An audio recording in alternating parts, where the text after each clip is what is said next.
Okay, well, good evening, ladies and gentlemen. Welcome, and thank you so much for joining me this evening on the late one in review, where we look at some of the news. And this is my level of conversation with you. For those joining in on Instagram, want to thank you for joining. For those on Facebook, thank you for joining, and those on YouTube, thank you for joining.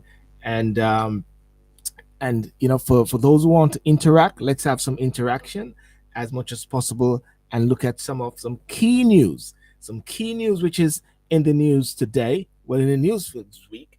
I must say that a day in the news can be a lot, few days or so, but a day, so much can happen in a day. And today, on the 13th of the first, Thursday evening, I hope everybody's well. Hope you're having a good time, and you had your dinner and everything, and you're chilled, right? Now, the interesting thing though is, somebody put a bet to me from Jamaica and said, by the time you have your show, will you still have the same prime minister? You know, by the time you have your show, will you have the Queen will have will Prince Andrew be around? By the time you have your show, will the Maroons still be in Jamaica? You know, and it is very interesting. All these key monumental things. But while we have these key monumental things, we still have to recognize without a doubt that there are very serious and poignant issues which are around today as much as possible. So, there we go. But listen, one of the things that I did on my write up was that this week there's been questions again surrounding the parties at number 10 Downing Street. How long will the PM last, or is it another day at the office? What next for Prince Andrew. The Maroons Saga continues. Is there a state within a state in Jamaica? Now, Monday, I pulled up a show very quickly, and the show was about the Maroons, and it was very interesting. And before I go any further, let me just give a quick recap, if I can, if I can, for segments of that show. And here we go. Is the Maroon Colonel, because the office of the Governor General surrendered to the office of the Maroon Colonel, and Well, that is the hypocrisy. Well, the Governor General, where his residence is closed today, so it's shut down today. Listen, let me just take this down here, and I'm want to shut down and sort of complete this show here. The Prime Minister said Jamaica is a unitary sovereign state. There's no That's a lie. Hold on, let me just finish it.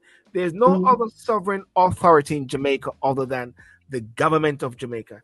I want that to be absolutely clear. That is in error. Hold on, that's wrong. And under my leadership, not 1 inch of Jamaica will come under any. Listen to this.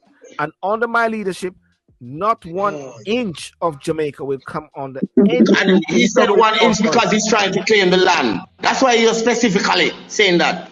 The state of Jamaica is not sovereign. The state of Jamaica, they cannot open parliament without the mace from the crown. Stop asking me to accept stories. I don't care what he said. I am here to present clarity. Jamaica is not a sovereign state. The Queen is sovereign, and Jamaica operates on a document from the Queen called the Order of Jamaica 1962.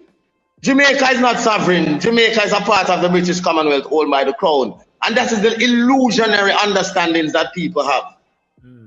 Well, you know, and because they have kept your children fool at school, so they expect them can trick everybody. Tell them, I say, go and trick them, dog. We will beat them in any court of international law. It's the Maroon Colonel. Okay, so that was a snippet of Thursday night. If you want to watch that, you can go on to YouTube, Silburn TV, and you can watch that full show there. It's about just under an hour. Very informative. High tensions there. I call it a dialogue with the Maroons because I believe it is very important that there should be that dialogue at this time. And my hope is that I'll get the chief on the sofa. Well, not on the sofa, but on the virtual sofa at some time soon, and hopefully as well to have maybe one of these constitutional experts from Jamaica to also share their views as to the sovereignty of Jamaica, the sovereignty of the Maroons, and is there a state within a state in Jamaica? State within a state exists all over the world, but that's for another time, you know. But anyway, moving on now to Boris Johnson. Well, you may have heard and seen all the different reactions in regards to this particular party, this party that took place. They call it the party row or the party gate. You know, Boris Johnson apologized for attending drinks in Downing Street Garden on 20th of May during lockdown. And they talk about the whole essence about this, ladies and gentlemen, is because at the time when that party was taking place, the government sort of there was a directive for persons to follow these rules, follow these guidelines. In the UK, people are recalling now when that party was taking place, when the government set the deadline, set the guidelines, they could not see their family members. They could not say goodbye to their loved ones because they had to follow the rules. One lady said May the 20th was her birthday. She did not go anywhere. Medical staff and everybody said they did not go anywhere, but yet at the same time, the government had a party. Now, I have some views at the same time, but first of all, let me just watch this clip here. Are you going to apologize?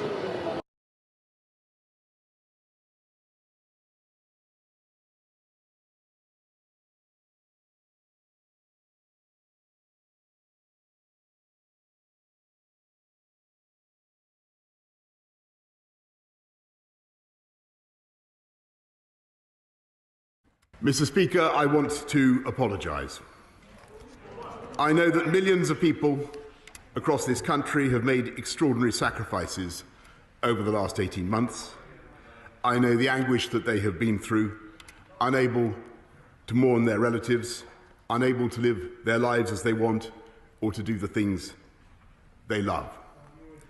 And I know the rage they feel with me and with the government I lead when they think that in Downing Street itself the rules are not being properly followed by the people who make the rules.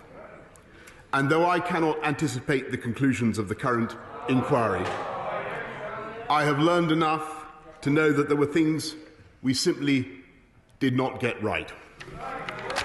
And I must take responsibility.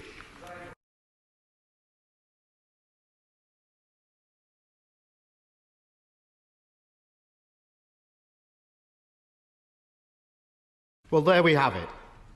After months of deceit and deception, the pathetic spectacle of a man who's run out of road. His defence that he didn't realise he was at a party. It is so ridiculous that it's actually offensive to the British public. He's finally been forced to admit what everyone knew, that when the whole country was locked down, he was hosting boozy parties in Downing Street. Yes. Is he now going to do the decent thing and resign? I appreciate the point that he's making about the event that I attended. I want to repeat that I thought it was a work event, and Mrs. Speaker, I regret very much that we did not do things differently that evening.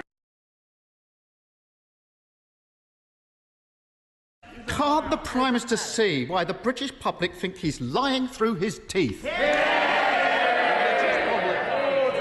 Prime Minister. Mr. Speaker, it's up to the right honourable gentleman to choose how he conducts himself in this place. He's wrong. He's wrong. Okay, so there it is. There it is. And I'm happy to take your views. I might have some guests tonight. I may not. But, you know, I'm Silver and I just go straight at it and just don't go with the flow and go at my own pace here. It's where it is at now and where it stand now is that I started to think about this. This is just me. And this is a bit this somewhat would feed into the anti-vax maybe argument, if anything. And just hear me out for a moment. And my thinking is this: if the powers that be, the government, those who have access to key information that at May the 20th, at that time, we have this very dangerous virus, which is killing. And if they who have access to information about the danger of this virus are keen and maybe to have a party or whatever like that. And this is not just for the present prime ministership, but many people in access to the key information are not taking it that serious. What is that saying? Now, I understand that the mainstream media, most of what they're actually doing, they're actually finding persons who at that time who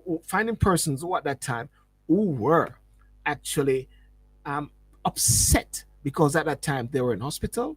At that time they had to social distance. At that time they could not say goodbye to their family members, and they're looking at it. So everybody's actually making that comparison. But I started to think, isn't there a bigger question? A bigger question is, are they telling us the full truth? Why those who are in power, those who have access to information, is not treating this so serious as how it is put out to us? I leave that right there for persons to ponder and consider. But those are one of my thoughts. And the other thing I was thinking about, and even with the gentleman, that doctor there, Steve James, who challenged the health secretary. I shouldn't say he challenged the health secretary. I would say more that he actually had a conversation with the health secretary. The health secretary said those who actually have a concerns about and how is it going with the mandatory thing. And the few nurses giggled, but this guy stand up in the background there and he said, I got a problem with it. Now, I'm thinking at the same time that whenever ministers are actually seeing persons, they have them assigned and people are standing around there ready to talk because at the end of the day, they are there to sort of make the minister feel good. Or could it be that it was the health secretary who resigned from the from the cabinet as the chancellor some time ago because of some matters of principle? And therefore, maybe when he came into power or took over the position as the health secretary, he maybe say he's going to operate on principle. So maybe it could be that that doctor was there and they knew he was going to make that statement that actually he's having issues with the mandating mandatory vaccine for healthcare staff. Could be. Now, is it conspiracy theory or is it thinking? I call it critical thinking. What do you say? What do you think about that? And this is what this now has opened up the whole massive debate, and it feeding into the anti-vax, it feeding into persons having lack of confidence into the leaders as to what they're asking you to do if they are not following the same rules. And that is a shame, right? So right now, what we are seeing is a situation whereby the prime minister is questioned as to his role. And cabinet ministers, what they have said, they have pledged their support for Boris Johnson as he faces call to resign after admitting attending a drinks party in London. He cancelled visit to Lancashire after a family member tested positive. Scottish leader Douglas Ross and other senior backbenchers have urged him to stand down. But cabinet ministers have urged the MPs to wait for the outcome of an inquiry into alleged COVID rule breaking at number 10. COVID rule breaking at number 10. Now, the question is, what do you think? And will we have a next prime minister in a few days? But now, the big issue is now, who will be the next prime minister, right? Who will be? Who do you think will be the next? Who are the persons in the making? You know, people from Jamaica actually saying to me, hey, Silburn, are you going to run for the prime ministership? Now, I think the key person in the making is this guy, Rishi Sunak, the chancellor. He seemed to be the key guy in the making for the premiership, right? Sajid Javid could be one of the persons as well. I Norman, how are you? Sajid Javid could be another player. You know, who are the key players, right? Sajid Javid was there. Rishi Sunak is there. And is it time, or is it the right time for a change of leadership? That is something to be thought about. Is it the time now for a change of leadership in the heart while actually going through? Because I don't know. This is all a political at the same time witch hunt. But at the same time, it is a problem. It is an issue, but it is political because definitely the Labour Party want him out, right? They smell blood or they smell power. They've been out in the sideline for a while. The Midlands in the Brexit, they loan the government, they loan Boris their votes to take him through Brexit. But now that is accomplished, is it time to ditch him to the dirt as well as possible? They're saying, liar, liar, pants on fire. Dawn Butler, she stood up in Parliament and said he lied. And they sanction her. They sanction her for saying that because, of course, as a parliamentarian, you don't call another parliamentarian a liar. You can say things like how economical you are with the truth. Are you restricted from actually handling the right words, if anything, saying things a bit political correct? But maybe it's time now for people to say it as it is. Personally speaking, it doesn't matter to me really whether Boris goes or stays. That is my view. Doesn't matter if he goes or stays. The most important thing is that we get out of this whole rut and we move on. Now, let me hear what you say. Should Boris go? Should he stay? And do you think that this whole thing is a witch hunt, or do you think there's a fundamental point? And who do you think will be the new prime minister? Good night. Good insight. Who do you think will be the next Prime Minister of the UK? Will it be you, Magsy? Will it be me, Silburn? Will it be Rishi Sunak? Will it be Sajid Javid? But as far as I'm concerned, I'm taking this from a different angle instead of following the typical narrative of just trying to talk about this particular day. Hear me out? Talking about a particular day, finding persons, and this is a sensitive bit, finding persons who actually lost family members and who are upset because they weren't able to get to meet their family members or say goodbye to family, which is sad because as far as I'm concerned at the same time, I believe a lot of people are grieving. A lot of people have not even grieved properly. Worldwide, people have not been able to go to their families in different countries to grieve. Right? So it is a serious matter. But are we missing something bigger? Why are people not asking this question? Why are the key media houses not asking this question?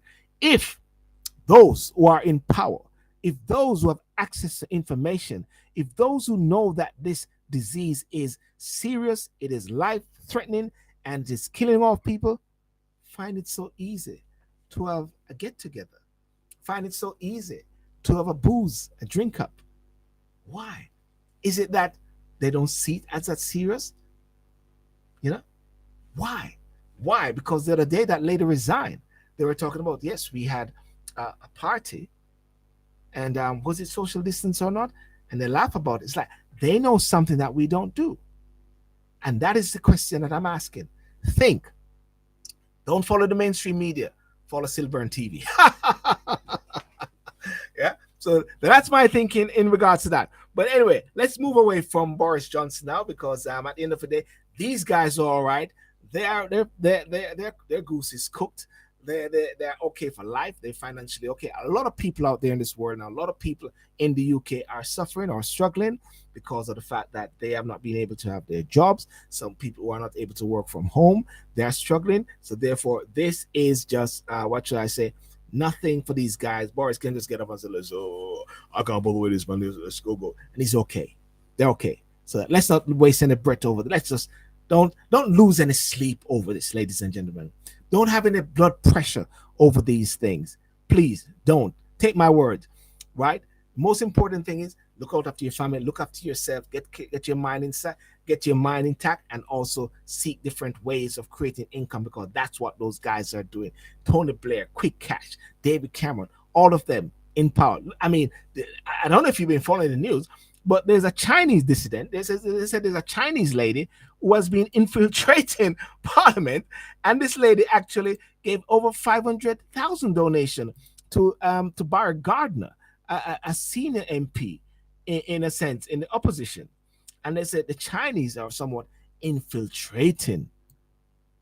Right? It's all chaotic, ladies and gentlemen. But let's move on. Let's talk about Sir Prince Andrew. Prince Andrew, the Queen darling. As far as I'm concerned, I understand that he's her favorite. There is her favorite, Prince Andrew. Right? Prince Andrew wanted to let me just not regurgitate things or whatever like that. Let me just say it as it is. Prince Andrew loses military titles and use of his Royal Highness. The Duke of York military titles and royal patronage have been returned to the Queen, Buckingham Palace has announced. But hey, why is that? How can that be? Come on. I thought one is innocent until proven guilty. He has not been in a court of law as yet, has he? Max, anybody, as Prince, anybody can tell me, has Prince Andrew been in a court of law as yet? Why is he stripped? I mean, the girl is not even there and he's stripped. Anyhow, just facetious there. But why is he stripped? He's not been in a court of law. He's saying he's innocent. He's an innocent man. Why is he stripped? The Duke of York military titles and royal patronage have been returned to the Queen, Buckingham Palace has announced. Prince Andrew will stop using the style His Royal Highness in an official capacity, a royal source said. The Duke role will be given to other royal family members, the source added. It comes as he faced a civil case in the US over claims he sexually assaulted a woman when she was 17, which he has consistently denied. Now, assault is a very funny word right there because it would give the impression like he raped her. let's clarify it, like he raped her or he held her down or whatever like that. But what has happened is that because she was 17, statutory rape, so therefore it's deemed to be an assault. And what he's saying is that he believed that Epstein made a deal before that covered him, but the judges ruled in the states that no, he didn't cover. You'll have to stand the ground. So the judge ruled on Wednesday that the case brought by Mischief could continue after he tried to have it dismissed. Okay, and but why pay? Why pay this money? There's one of the ladies there. The ladies there is. I don't know if this is a lady. He said he doesn't know. And that interview, which was happened some time ago, that's a very close picture there. You know, the Queen must be gutted by it. 70-year jubilee. Doesn't want anything to actually spoil it now. So I think it's time for Andrew to go. But where can he go? Where is he gonna go? Where is Andrew gonna go? Andrew cannot go anywhere. Andrew's just gonna stay right in the Queen's palace. Who's gonna take care of him? Buckingham Palace said in a statement, with the Queen approval and agreement, the Duke of York military affiliation and royal patronage have been returned to the Queen. You continue not to undertake any public duties. Bring back Harry. All Prince Andrew's role have been returned to the Queen with immediate effect and will be redistributed to the members of the royal family, a source said. And like Harry and Meghan, Prince Andrew retained his title, his royal honor, but will not use it in any official capacity. So therefore, if you see Prince Andrew, I think what you should say is, yo, bro, or something like that. But, on a serious note, it is never good to hit someone when they're down. And I will not hit him when he's down as much as possible. And I strongly find it concerning that he's stripped of all these titles because it gives the impression that he's guilty. Or is it that it is bringing the Buckingham Palace into dispute? And when things are bringing organization, companies, government into dispute, you remove the entity because it is very distracting. And because it's a 70-year jubilee where we're going to have 5 days, I think 4 or 5 days, someone can correct me, 4 or 5 days off bank holiday. So therefore, you can gear for bank holiday, maybe a big bashment, big party. Who knows, maybe people can start getting ready for some street parties again. Boom. All right. So that is going to be very interesting. Prince Andrew, all I can say is all the best, with what you're doing, and take it from there. And I have nothing more to say about that. Don't like to hit a man or a person when they are down at this time. So where are we now with COVID? I sometimes think that COVID is wanting to run away. I just think sometimes COVID just wants to leave. COVID just wants to get away and to get out of here and to go about in business, but everybody's holding on to him. It is so concerning. I'm looking at Novak Djokovic, the tennis player. He's still not out of the woods because they believe that if anything, the immigration officer or the prime minister, I believe, of Australia is going to make a statement at some point, whether or not I believe he's going to stay, even though they're getting ready to play all these different matches. But that is very concerning because when he was tested positive, he did not isolate. So he's got a lot to answer for. All right. But let's go on to where we're now. England to cut self-isolation and France relaxes UK travel restrictions. All of these are being relaxed. All of these are now moving forward, whereby it is not going back, I believe, to the same normal that we had before. But I think they're recognizing that the threat level is not so high. And I use the threat level just like we call it DEFCON, or just like a Cobra, or the terror level going to 3. It's like the Delta came, Omicron came, another con came. Is it another con? Well, that's what some people say, another con. Another con. And all of these are now deeming to be not as life-threatening as before. Is it because of the vaccine? I don't know whether it is because of the vaccine or not. But what they said, the self-isolation period for people who test positive for COVID-19 is being cut to 5 full days in England from Monday. From Monday, the health secretary said the change means people will be able to end isolation after negative lateral flow tests on day 5 and 6, with Mr. Javid saying this meant they could leave at the start of the day 6. You know, so that's what they're actually saying. The question is now, why was it 10 before? Why was it 7 before? Was it that COVID was in the body? I'm no expert, but these are the good things. It's like people are saying, hey, what was all this about? Has COVID really gone? Are we living with COVID? Or that we're realizing that the vaccine is working? Is it the vaccine working, or is it the immunity and everything in the body is getting stronger? And what they say, how the 5 day isolation works. Yeah. Symptoms begin or test taken 0 day. 1 day, begin counting self-isolation days. 2, 3, 4, 5, begin home test. 7, self-isolation can end with 2 negative tests at least a day apart. Isolation ends. Boom. Right? France to relax travel rules from the UK. France will relax its restrictions for UK travelers from Friday. The country government has announced fully vaccinated people no longer need a compelling reason to enter France and will not have to self-isolate when they arrive, but a negative COVID test taken 24 hours leaving the UK will still be required for all of those arriving. Yep, that is it. Van Tam. You must know this. Van Tam to leave, not Van Dam. And let me see if I can show a picture of him. Mr. Van Tam. Van Tam is the guy you see on the TV most nights with the Prime Minister. Great guy, doing a good job, you know. Don't tear the pants out of it. It's a bit like being 3-0 up in a game. Let me see if I can actually show him. Where is he? There he is. Van Tam. And I think I can actually play a clip of him.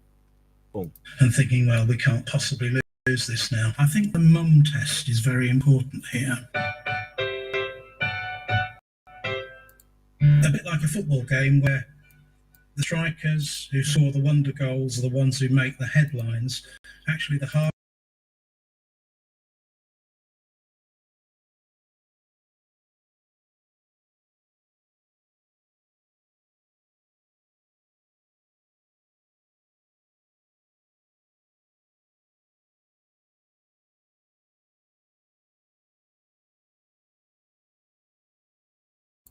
That's Van Tam. Van Tam is out and did a good job there. He was one of the key persons, one of the key players. He was the scientist, England's deputy chief medical officer. The scientist said it has been the greatest privilege of his career to have served the UK during this time, and he's moving off. Next cut, 6 pay for unvaccinated staff forced to self-isolate. That's what is happening now. I think Next, and I believe IKEA is also putting pressure on the staff who are not vaccinated. Retailer Next has cut sick pay for unvaccinated staff who must self-isolate because they are close contact of someone with COVID. BBC has learned unvaccinated staff at the chain will still get full sick pay if they test positive for the virus. Right? It is unclear when Next made the change, but it is believed to have been recently. The company acknowledged it was an emotive topic, but said it had to balance staff and shareholders' needs. So shareholders playing a role. It comes as employees face mass absence due to the rapid spread of the Omicron variant. Right? COVID rules could be eased next week, and Wales possibly coming to Omicron peak, and that's it. You know, ladies and gentlemen, I think we're on our way out. I think we have overcome. I think for those who are actually here now, for those who are actually alive and well, we can say we have overcome, and the worst is behind us. But one of the things that I strongly believe in, and I strongly say this all the while, is that we have to make sure that we eat healthy. We have to make sure that we don't wait for next virus, because the virus tend to come and attack persons more with underlying sicknesses, underlying illnesses. And with the underlying illnesses, that is where the fundamental problem is, because many people, they say it's a 90% rate of recovery, but underlying illnesses is what actually give you a blow. So therefore, if that means you run in the morning or in the afternoon or in the evening, you do that. You do you exercise, do you skip, you walk and talk, just like what I do in the morning. I think that is so important. That is something that needs to be pushed, and I believe there needs to be a national program to push things like exercise and fitness, eating healthy, a national drive, because we cannot wait for another pandemic of an age, because they say it will come. It will come if anything, and by coming, um, and by coming, you'll find yourself in a situation back to square one. So therefore, we have to educate our children as to how to eat, what to eat. We have to educate ourselves at the same time, no matter how old you are, how to eat, when to eat, and what to eat properly. Good sleep, which sometimes we are guilty of, which is myself. I'm a late person, but we have to actually balance all of these as much as possible, and we have to make sure that we are not be left ourselves vulnerable, as always saw. And so crucial again, so crucial that all of this has actually taught us, ladies and gentlemen, that we have to be perceptive. We have to be like the, the entrepreneurs. We all have to be entrepreneurs in our mind, in our thinking. Entrepreneurs in the sense that we look at different ways how to create income, different ways how to create wealth, different ways how to, you know, make our life sustainable. Because if you can't work from home, what do you do? Can't wait for a furlough for the rest of your life. Can't wait for things to happen. We have got to be on top of things, right? Definitely top of things. So that is very interesting. But if I just move quickly over to Jamaica now, and and look at this here. It is now time to rise the Maroon Nation. We have been dormant for way too long and have now become almost a corner pocket of history. That was Chief Curry, Richard Curry, who is the Maroon. There's a unfortunately something brewing in Jamaica. Something brewing in regards to the importance of the Maroons, right? Something is brewing, and it is not looking good. It is not looking good where a prime minister and a citizen has standoff, or make it worse, a prime minister and the Maroons with that historical legacy that there's a standoff. Doesn't look good. Okay? And as far as I'm concerned, it is something that need to be addressed. It is something that need to be dealt with, and it is something that need to be moved with very tender and careful. That's all I say. Tender and careful. Just like that song in church, I say, gently and softly, Jesus is watching, or something like that. The more I think about it, I think that there's such a need for and I'm trying to find something here. I'm trying to find there's such a need for some key players of yesteryears.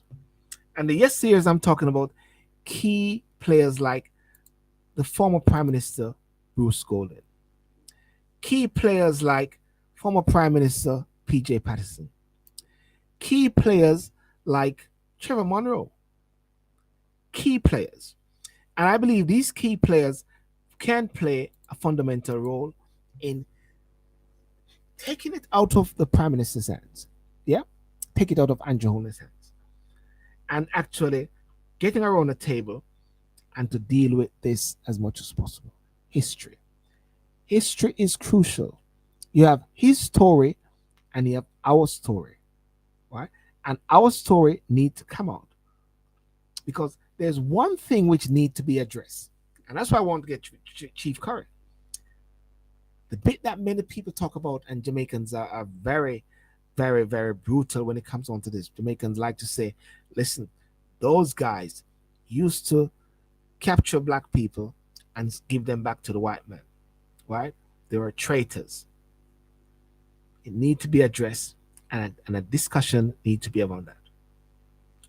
And also, there need to be a way how we can protect our heritage. Can you imagine if the mining comes and displace all the great people? Because I remember watching some videos whereby they show the red dirt, places we have mined, places are red and displaced. A lot of things.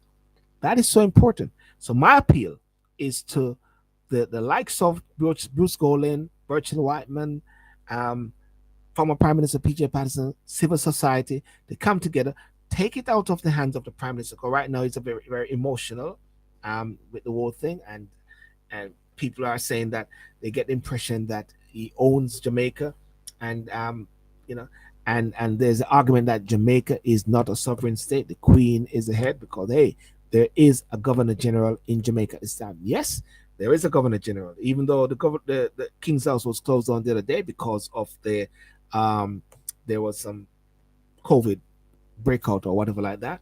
But the Governor General is the first gentleman, and his wife is the first lady.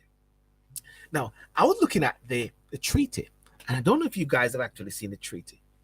The treaty itself here, very interesting document. I'm going to see if I can actually pull it up just briefly before I go. Here is the treaty. Boom. Don't know if you guys have actually seen it. There's the treaty.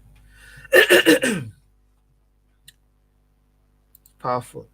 And I'll read it's an article of the pacification with the Maroons of Trelawney Town concluded March the 1st, 1738.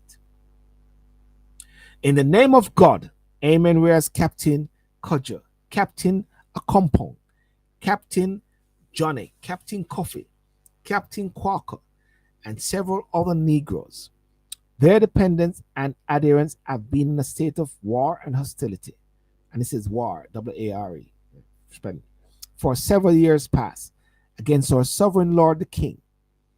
And the inhabitants of this island, whereas peace and friendship among mankind and the preventing of effusion of blood is agreeable to God, consonant to reason, and desired by every God man. And whereas His Majesty George, the second King of Great Britain, France and Ireland, and of Jamaica, Lord Defender of the Faith, has by letter patent dated February 24, 1738, in the 12th year of his reign, grant full power and authority to John Guthrie and Francis Sadler, Esquire, to negotiate and finally conclude a treaty of peace and friendship with the aforesaid Captain Cudger and the rest of his captain adherents, and offer his men they mutually, sincerely, and amicably have agreed to the following. First, that all hostilities shall cease on both sides forever. Secondly, that the said Captain Cudger, the rest of his captain, shall ever hereafter a perfect state of freedom and liberty, in subjection to Cudger and in friendship with us, according to the form and tenor of his treaty. Thirdly, they shall enjoy and possess for themselves and posterity forever all the land situated and lying between. Listen, and this is where, that's why I said there need to be this major discussion, because it said they shall have, they said they shall enjoy and possess for themselves and posterity forever all the land situated and lying between Trelawney Town and the cockpits to the amount of 1,500 acres, bearing northwest from the said Trelawney Town. For those from Jamaica know Trelawney.